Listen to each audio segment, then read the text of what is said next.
My name is Eric Rivette, and I'm a curator at the National World War II Museum. And essentially what we do is we decide what the museum is going to accept into its collection and how those objects are going to be used, whether it's for display, for research, for hands-on programs, through the education programs, a variety of things. My absolute favorite thing I pulled for you, I've got it right here. This is something that I never thought I would see. I had known about since I was a kid, but I never thought I'd see one, and it's a leather glove. Ta-da! On the other side, it's a gun.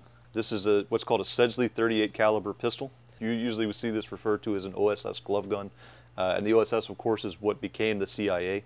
And so the assumption that is out there is that this is an assassination weapon. And the way this thing works is it breaks open there, it loads a single 38 caliber round there, and the trigger is a plunger. So to make this thing fire, you have to walk up and punch the person you want to shoot, and when you punch them, you shoot them at the same time. And so the whole idea of this weapon is that if you were a CB in the cab of a bulldozer or something, and a Japanese soldier ran out of the jungle and jumped into your cab, you had something to protect yourself with. The numbers produced vary. They range from about 1,000 to as low as 52.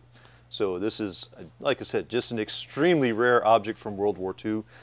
We got one that was still in the box, wrapped up in the paper from 1944, so this is as close to a priceless item from the war as you can get.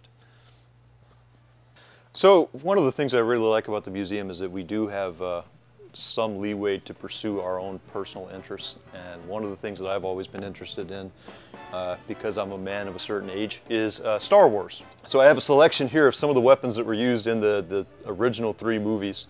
And these are all World War I or World War II weapons that have been repurposed as, that in the movies you see them as futuristic space guns, when in reality these were guns that some of them were already almost 100 years old when the movies were made. And this is the one that's of course most recognizable by people. This is called a Mauser C96. Usually you'll see these referred to as broom handles because of the distinct shape of the grip. But this is Han Solo's gun. This is what Harrison Ford carried in the movies.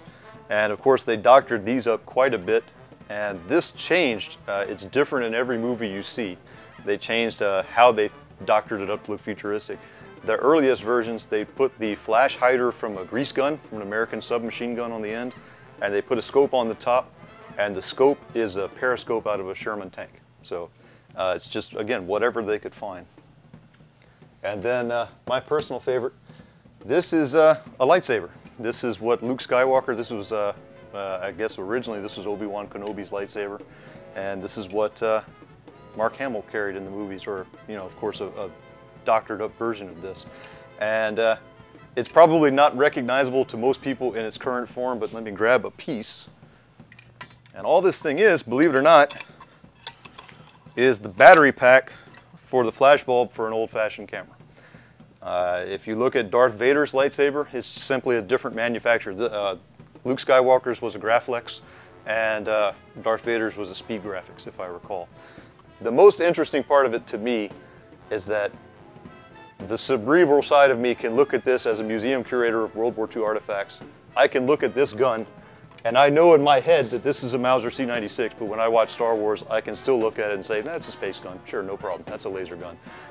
Because of the work that was done to make these look just enough off that, you know, I can suspend my disbelief. And that to me is very impressive.